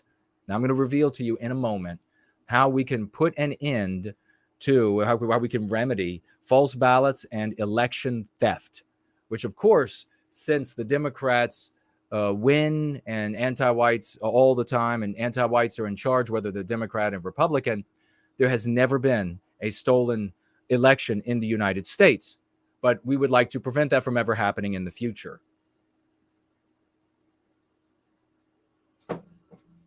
The Wisconsin Department of Justice opened an investigation into fraudulent ballot scheme Friday after a group of residents allegedly plotted to request illegitimate absentee ballots in August primary elections. And this is where we are. Several residents who believe widespread voter fraud caused former President Donald Trump to lose the election used fake information to obtain absentee ballots. Several residents, so less than a handful, to obtain absentee ballots in the name of other people and have the ballots mailed to them to demonstrate voter fraud is possible, according to the state's Department of Justice. So several people, less than a handful, attempted to obtain ballots in the names of other people. Quote, DOJ is aware of reports of ballots being requested for registered voters without their permission. DOJ has been in contact with Patricia Hansen and will be investigating this matter. As this is an ongoing matter, DOJ will not be providing further comment at this time. The DOJ spokeswoman, Jillian Drummond, said in a statement, according to Milwaukee Journey Sentinel, the endeavor was led by Harry Waite, a leader of a group based in the that county in Wisconsin, that promotes voter fraud allegations. Okay, so at least 10 other residents joined Waite. We're not just saying as many as 10, but how many actually applied, who acknowledged that, quote, basically, I committed a crime, close quote, when he ordered ballots on behalf of Assembly Speaker Robin Vos. Isn't that funny? And some others. Quote, I stand ready to be charged for exposing these voting vulnerabilities when I ordered Mason's and Voss's absentee ballots online, all without providing a photo ID or identifying myself, Waite said. Waite said he was prepared to be arrested. The sheriff here, and this is what I mentioned, I think, yesterday. Let's see, jump to the bottom. The sheriff, Schmalling, informed Waite that he was not going to arrest him by answering the question of, are you going to come down and arrest me? The sheriff said, hell no. Despite Schmalling's inaction in arresting Waite, an emergency meeting by Wisconsin Election Committee on Thursday night resulted in the approval of criminal referrals. So this would be Democrats, anti-whites, criminal referrals for the band that orchestrated for the band. So everybody, whether they actually applied or not, quote, people who think that it's cute to commit a crime to undermine elections, that needs to be stopped. And it needs to be stopped now. And waiting implies there's something appropriate about it. And Jacobs, a Democrat elections commissioner, said, according to the outlet, what a surprise. I have not read this yet. And what a surprise, exactly as I had anticipated. So the question then, you all are wondering, how can we remedy fraudulent ballots and prevent election theft? Has anybody thought about how we could do that?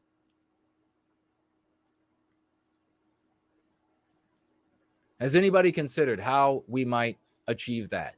How we might accomplish that? Well, here is my suggestion for how we do that.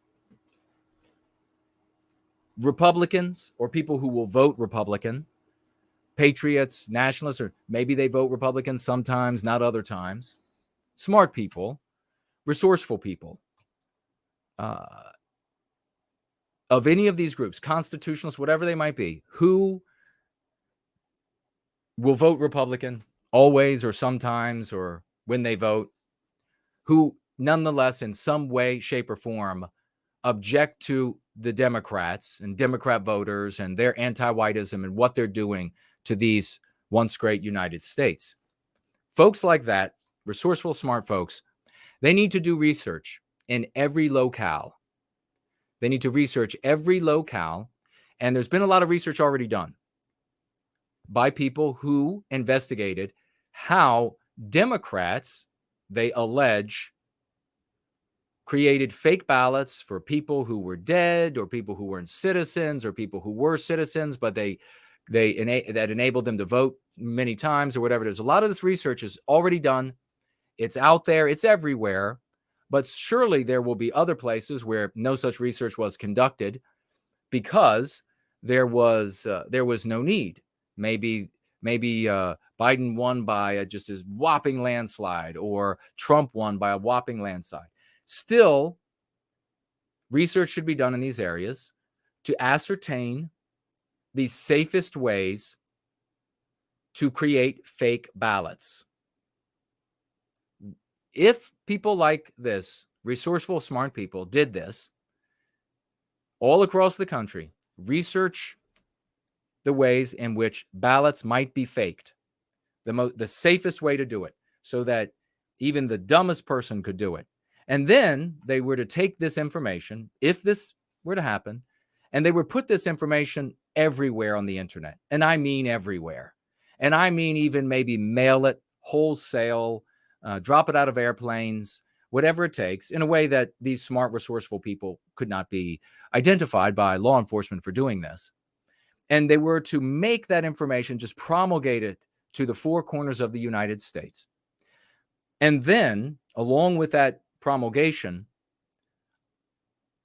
include the information about the creation of fraudulent ballots in the tens of thousands and the hundreds of thousands, even in a presidential election, in the tune of many millions of fraudulent ballots. If that were to happen, if people who were going to vote Republican decided to take these instructions and safely create, as safe as it could be, fraudulent ballots and ballot harvest and everything else under the sun, and do this to the tune of whatever it is, for local elections, for national elections, and they were to do this each election, they were to get out there and create far more fraudulent votes than they believe the Democrats created, the Democrats would lead the charge for voter ID.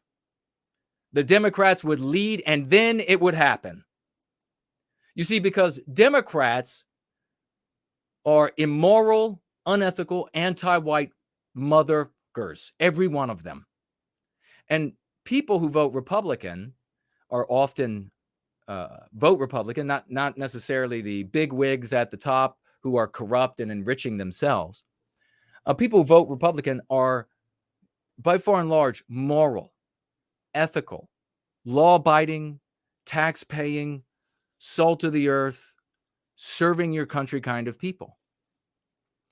And they have, for all of our lives, been appealing to the better side of the Democrat, his moral side, her ethical side, and they don't have one.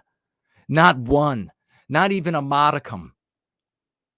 All that matters to a Democrat is winning so that they can destroy Western kind, Western civilization, and these United States. So it's time for all of these Republican voters to take their heads out of their asses and understand that you're not going to be able to talk Democrats out of, and Democrat politicians and Democrat voters out of the creation, if you believe that they are doing this, fraudulent votes. You're not going to be able to talk them out of it. You're not going to be able to go, and it's proven. If there's anything more, this is more proven than the sun rising in the east tomorrow. You're not going to be able to stand up at a lectern and talk about how it's moral for democracy. It's the founding principles of democracy that everybody has a single vote. And it's an assault on our individual freedoms, and it denies us our votes. And then you always hear from Republican voters, they always have to preface it. And it doesn't matter if you're a Democrat voter, then you might lose your vote too. They don't give a shit. Don't you understand? They don't give a shit. When you come out with this moralizing, they're laughing at you. They don't give a shit. When our politicians, when Republicans stand up there and they deceptively dog whistle to us that they're going to care about us, and they get up there and they start talking about what's the moral thing to do, and doesn't make any sense. Golly jeepers, that these Democrats, they want your ID if you're going to attend one of their rallies, but they don't want a voter ID, or they don't want your ID when it comes time to vote. Well, jeepers creepers, aren't they two-faced? Jeepers creepers, aren't they less than completely moral? They're mostly moral, but they're just maybe less than completely moral. That is such a retarded, pathetic, gelded loser joke of a human being and argument. The only thing, listen closely, the only thing Democrats, politicians, and voters know is pain. That's all they understand. And here, I'm not talking about physically assaulting them. No, this would be the pain of filing a lawsuit every election, having a long battle in the courts every single election. This is the pain of learning, what do you mean the Republican got more votes than there are voters in our state? I got, 35% of the total voters in this state. What do you mean they got 140% of the voters in this state? So that they can be stricken with the insanity that they inflict on us, and they have over the totality of our lives. Inflict that suffering on them. If it were to happen, I'm just talking about a hypothetical. I'm not saying do this, because it's totally illegal to do, I'm sure. So you shouldn't do this. And I certainly don't have the wherewithal to be able to do it. I'm just saying, if folks went out there and did this, hypothetically, Democrats would learn of the massive victory of the Republican that they were up against. They would witness the Republican at the giant party that they would be throwing after they won the election with more votes than there are voters. And they would just be there, look at how great we are. Democrats would be sitting there from home saying, this is a giant crock of shit. Then they would have to be on the phones. Can you believe this? This supporter, that supporter hollering at them. On the phone with this attorney, that attorney. I want the DNC to come help me in my state. And the DNC's phones are ringing off the hook.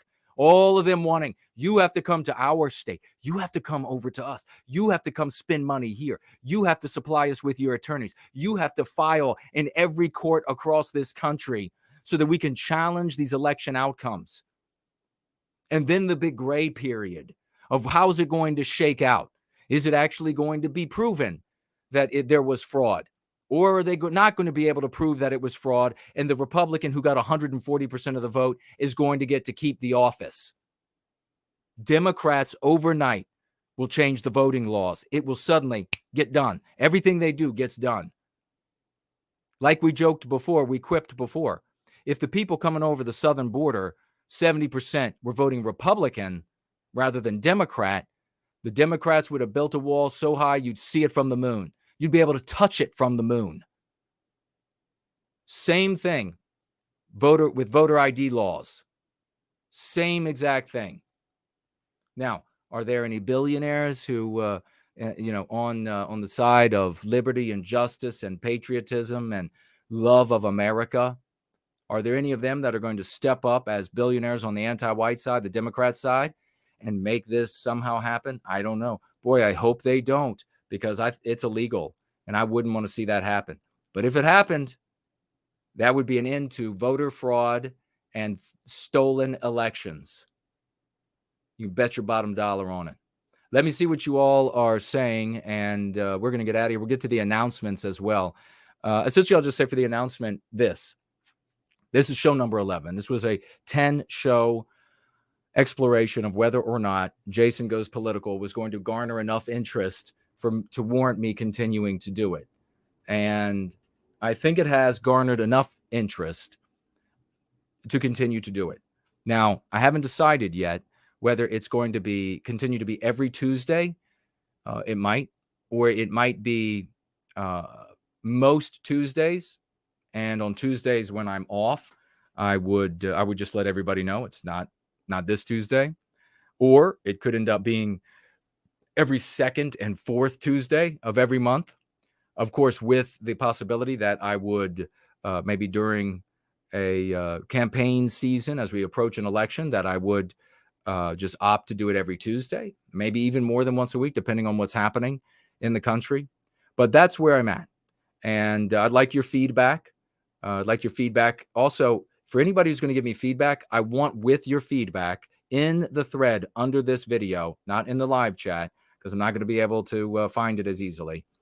I want you to give me your feedback, and then also tell me how you are going to help promulgate awareness of this show and bring people to it. Because we are doers here in service to white well-being. We are a community of doers. We are men and women of the West. Men and women of the West make it happen. They don't just sit in easy chairs and talk about things all day. That can happen elsewhere. That's not what we do. We're doers. So give me your suggestion. I want your suggestions. I love them. Thank you very much. Also tell me what you are going to do specifically to bring more people to the awareness of this show, this channel, and the good work that we are doing in service to white well-being, which, of course, will recapture the destiny of Western kind and save these United States for good people of all immutable characteristics. All right, let's get to these, and we're going to get out of here. We had Eric come in with a $5 financial gift. God bless you, and thank you for that. Good sir. He says, as someone with a very limited income, I wish I could give more, but I want to do my small part in showing my support for the show. Thank you. Well, thank you so much for that. That's very meaningful. I know for people who have limited income, $5 is more than $5 million for Donald Trump. Or you see these very wealthy people and they give these endowments, right? They give these like massive sums. But that sum that's massive to us is a pittance to them. When a working class person like Eric here decides to give $5, that is extremely meaningful. Those $5 were bled for, were your time for. I mean, thank you so much. And that holds true for everybody who is in that, which is all of us here. We don't have anybody who is independently wealthy and sitting on the top of the world. Regrettably, things would be a lot better. Things would be a lot more effective. I mean, if Musk were to come along and say, Jason, I'm going to make you a millionaire with $5 million, everything would change across all of Western civilization overnight. Everybody knows that. Everything would change overnight. But we have to come together as heroes. And this is the way it's regular folks, but extraordinary in their decisions to act. We have the great Promethean Epoch here, financially gifting $3. Thank you very much for that, good brother. He says, a matriarchy will always be invaded by foreign men who will genocide the weak feminized males and then turn the females into concubines at best. That is why there is no long-lasting matriarchal societies. Precisely. Very well written. If matriarchy worked in the presence of patriarchy, then you would see it. it would be like one of the or several of the big contending powers on planet Earth would be matriarchal in their origin. They're not. Anti-whiteism has made Western countries increasingly gynocentric and matriarchal, and you can see the consequences of this geopolitically as it all falls apart. God bless you, Promethean Epoch. The great Roy Danton is with us, financially gifting $5. Great to see you, good brother. Hope all is well. And he writes, Promethean hails from pristine Amherst County in the still wonderful state of Virginia. Brother, could I possibly call in on Sunday? You absolutely can. It'll be me only. It'll be probably my only Sunday at home prior to another road trip. 100%. You are on the call list. You get the first call. The great Roy Danton. Let's help remind me, folks. Remind me. If I don't remember, remind me. The great Roy Danton is first. And we have Piers Taylor. Great to see you, good brother. Financially gifting here. Listen up, folks. $5 koala dollars. Would you like some koala dollars? You got to get them down under. That's the only place you can find koala dollars. And we love them. Thank you, brother. He writes, I think every Tuesday is best, schedule permitting, because people will remember the show is on. Just as we know, Sunday's show will always be on at 5. It's a new show. Let it grow. Well, thank you for your input there, brother. I really appreciate it. And I'm leaning that direction, that it'll be scheduled for every Tuesday. But when I'm busy doing other things for White Wellbeing, when something is in the way of it, then I'll just have to leave a post up that says, hey, it's not this week. It will be, I'll follow up next week, or sometime in between if something arises that we really need to have this show to talk about.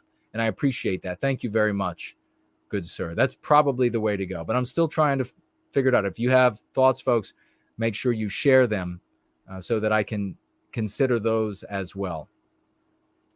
So I really appreciate that. Let me look over here. Okay, we're still looking good there.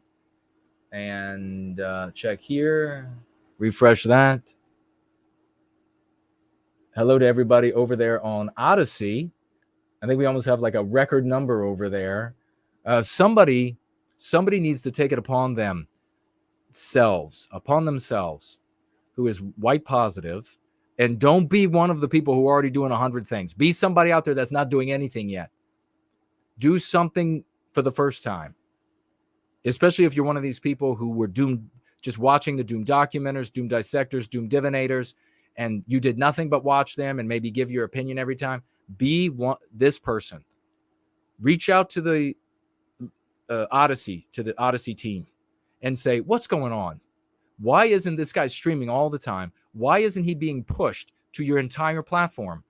You want users, you want people to use this platform. If this guy's streaming all the time, you want them to know that there's always content being generated on Odyssey. So are you willing to say that you are censoring No White Guilt, that you don't want this kind of content? Or are you going to fix the problem over there on Odyssey? And are you going to start advertising him and recommending him? Last night I went on and I did another experiment. I was never suggested to myself. I wasn't there as myself. Never. Search and search and search. Never suggested. And the kind of things that Odyssey suggested was shit. Was absolute shit.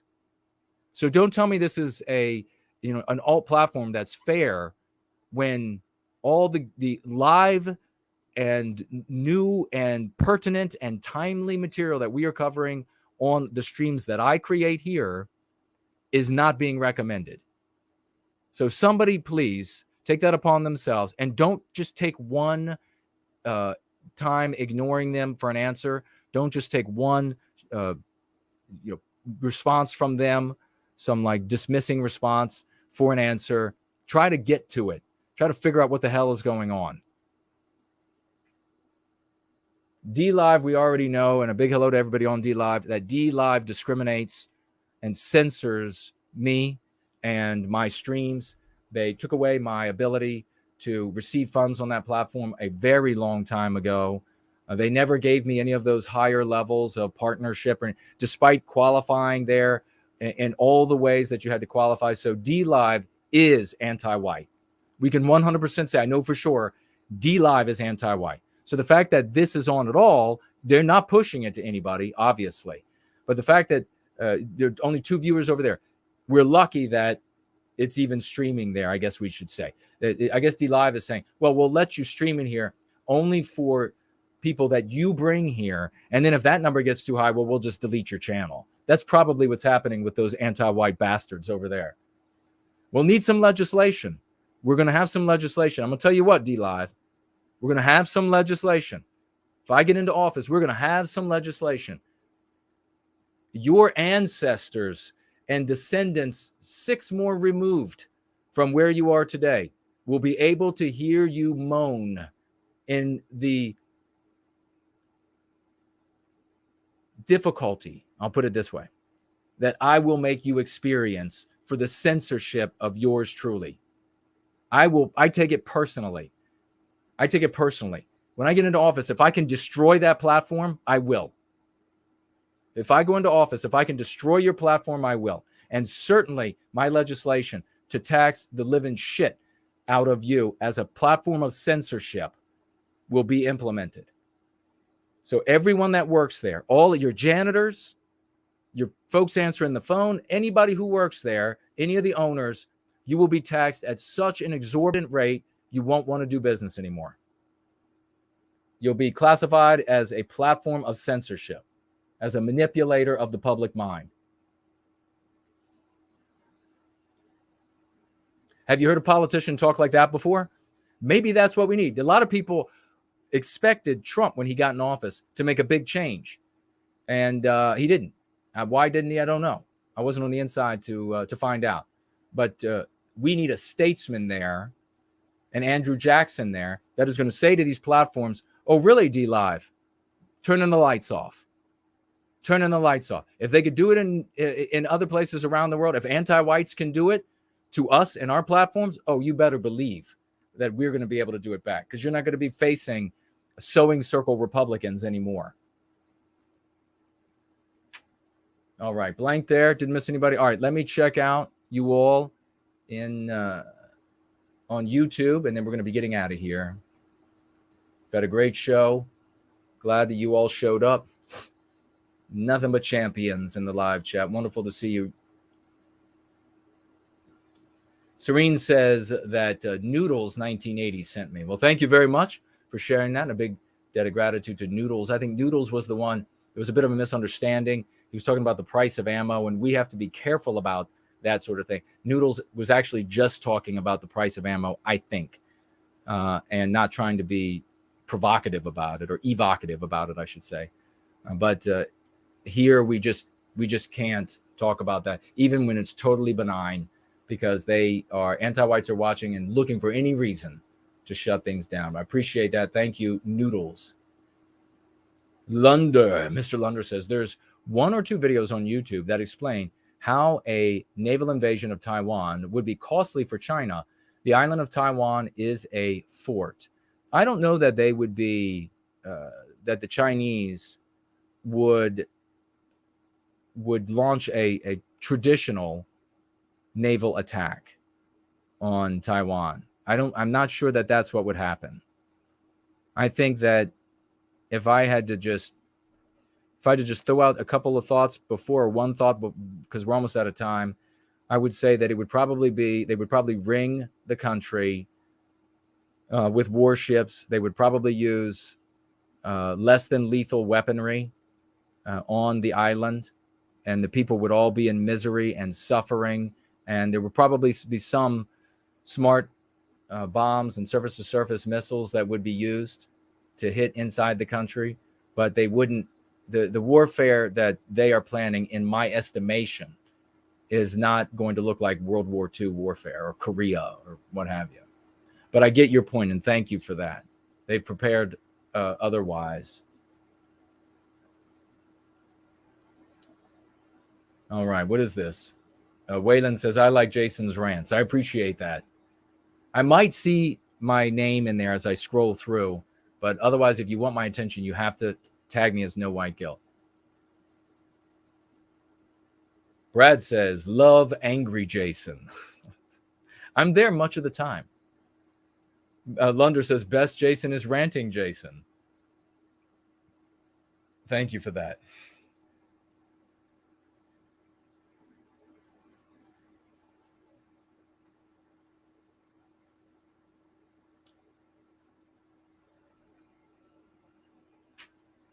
All right, just another moment. We're going to be, thank you all for being here. I went to the gym today. I have to eat some more protein, meat.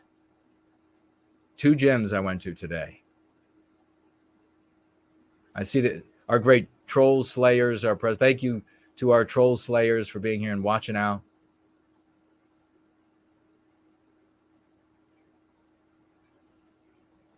Real Playlist says, hi, everybody. Darn, I gotta stay after again. Great show, No White Guilt. I appreciate it. Thank you. Share it around. I see a lot of people agreeing. Thank you all for being here.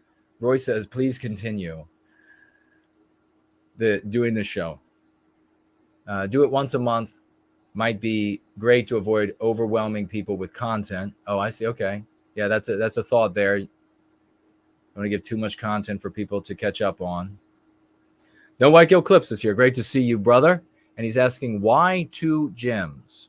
Well, there is time is an issue, and also some pieces of equipment, and the population there, and at the different gyms, and what they're using there. So the time of day that I can get to the first gym limits the time. It limits my stay. Not that I would stay a lot longer either, but it limits my stay, because I've got to get out of there and on the road, or the traffic, DC metropolitan area is, I'll have to shave a second time in the day. It'll just take forever. You know what I'll do? Maybe, some of you may have heard this, but if you have not heard this story, somebody remind me that this week, if I do a roll-in, maybe there, but if not on a roll-in going free, on the going free on Sunday at 5, make sure you're with us. I will tell the story of when I was trapped in traffic and I took off all of my clothes outside of my car. So that really happened on 395 right outside Washington, D.C. Really happened. My cars didn't have AC. I didn't have AC up until very recently, because cars are cheaper when they don't have AC. Bass guitarist says, it looks like Franklin is telling Cassandra to tag me, so I'll have to look for that if there's somebody missed and didn't ask me a question but didn't tag me. Thank you for that, Franklin, for catching that. Bass guitarist, great to see you, brother. This guy is the guitar shredding maniac. He is awesome. We played him here on one of the shows. Go find that show, Independence Day. Check that out. The guy was awesome. If I could play guitar like bass guitarist, I would hire somebody in a truck to just drive me around town with like giant speakers, and I'd strap myself in the bed, and I would just be shredding up and down every city street so that everybody could see how much of a badass I was playing the guitar. He says, been driving home from Nashville listening. Amazing show. Well, thank you for that. I really appreciate it. Real Playlist says, got to keep pumping content for YT, the algorithm. I get it. Well, I don't know if it matters for their algorithm when it comes to us. We're shadow banned, but we still are trying. And there is our sweet young lady, Ladybug, and she says, Cassandra have to tag him as No White Guilt. So she said as well, he might not see your question. So it must be, oh, here we go. And we have Adam saying, more like no more clothes. More No White Guilt. More like no more clothes. Oh, that's funny. Instead of No White Guilt, Adam says no more clothes. It was that day. I mean, I guess it's not impossible that at that time somebody had a phone that had a video camera on it. That was during Bush Jr.'s first term in office. So that was a while back. I don't know how many phones had cameras on it then, but It's not impossible that somebody in traffic there took a video. That would be funny, or a photograph. Cassandra, okay, says, what do you think of Alex Jones? And how are Lana Lockteff and family doing at Red Ice? Well, of course, you know that I'm a big fan of Lana and Henrik and their boys. I don't know exactly how I haven't heard from them, sadly. And so I assume that they're amazingly busy, and they just are unable to get back to me. And so I'm just hanging out until they want to reach out. And so I hope they're doing marvelously, though. They're still doing their shows, as far as I know. All of that's on track, and so that's great. I hope it continues to be that way. Wonderful people. Alex Jones, what do I think of Alex Jones? He is a self-promoter, and he has done some good, clearly, for folks over these years of being a self-promoter. But he has, in the process of doing people some good, he's also led a lot of people astray. He's not talking about anti-whites and anti-whiteism, and he's more than smart enough to see anti-whites and anti-whiteism. He has, thanks to our efforts, said anti-white a couple of times, but a couple of times putting your finger on when that is his show. That's what he does, is focus on what is destroying America, the West, etc. A couple of times touching on that is evidence that he sees that defending the real target of the victimizers is not profitable. And that means that he's putting his profit ahead of the truth, his profit ahead of our well-being, his profit ahead of these United States. And that is, of course, shameful. And right now, I understand he's being sued. He maybe lost the suit, and he's going to have to pay millions. I think his net worth is $5 million. So he's made himself very wealthy doing this over the years, and good for him to be able to make the money. But when you get people worried about whether or not frogs are having homosexual sex, rather than worried about anti-whites and anti-whiteism, you are leading people down a dead-end alley every bit as condemnable as Republican rhinos who are leading you down dead-end alleys rather than talking about the actual victims of what's taking place. Now, I don't say that they could that they would come up with the Go Free method like I have, but they could articulate it other ways. All the Republicans, Jones, over all these years, he could have said, this is an endless war on white people. It's obvious. That's what it is. But that's not profitable. Then he puts himself in the crosshairs of the people actually doing the victimizing. And that's ultimately what he did. He allowed himself to do for his like of Donald Trump. He didn't come out and say exactly that, okay, this is all about victimizing Western kind and destroying Western civilization as a creation of white people. All of the attacks are under the banner of anti-whiteism. He didn't do that. But you don't have to do that to be victimized and targeted by the anti-whites.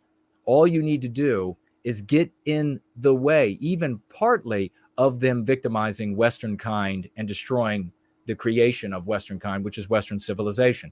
That's what he ended up doing with all of his support for Donald Trump. Donald Trump, who knows what's in his head? He might care about white people. He might not at all. But the bottom line is, when he was deceptive dog whistling that we're going to make America great again, and white people were coming together and thinking that, wow, the victimizing us is finally going to end, that makes it harder for the anti-whites to victimize us, because we're thinking as a group. We're thinking about being attacked on the basis of our kind, our race, the way we are born. That cannot be changed. And when you do that, you're going to get targeted. Even when you're non-white, they'll call non-white conservatives who get in the way of them victimizing white people, they'll call non-white people white supremacists. And you see all these conservative rank and file who will say, well, how could he be a white supremacist? He's black. It's just the dumbest stuff ever. But the way he can be a white supremacist is the attack is on white people. whether he knows it or not, the particular fictitious person we're talking about right now. But Jones, he knows. And so I think where any good was done for our people and getting info out there and getting folks to question whether or not the things they're being told are just the 100% truth from the government and from these governmental agencies, NGOs and the like, that is a service. But it really comes down to being a gatekeeper by not having somebody like me on the show. Because having somebody like, say, Richard Spencer on proves the anti-white narrative, because that person goes on there and then he behaves like the antagonist in the anti-white narrative. He says things that the antagonist in this fictional anti-white narrative will say. So Jones is able to have somebody like that on. The anti-whites are happy with that. And then Jones is able to look at his audience, people complaining about, why aren't you talking about the white race and the victimization of Western kind? And he can say, see, I've had both sides on, both sides. And that is an artificial matrix that he creates, that there are black supremacists on one side and white supremacists on the other. It's all very clear. And I don't see Jones at any point ever having somebody like me on as a consequence. Thank you for that question.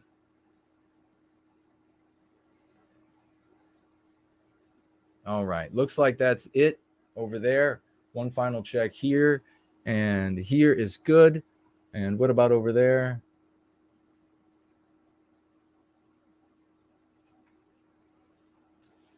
That's good. And we have one final financial gift. Thank you so much. Real Playlist has come in here at the very end with a financial gift of $7 wonderful. Thank you so much for that, Real Playlist. And writes, stay on air a lot. I appreciate your feedback and your financial gift with it. And I know, folks, I know it's not terribly late here on the East Coast. It is just after 9 in the morning over there in Taiwan, where who knows what's happening. I guess we'll check it out here soon. It might be very late where you are. Not very late, though, in these United States. But even though that is the case, I will still bid you all a good night and sweet dreams, America.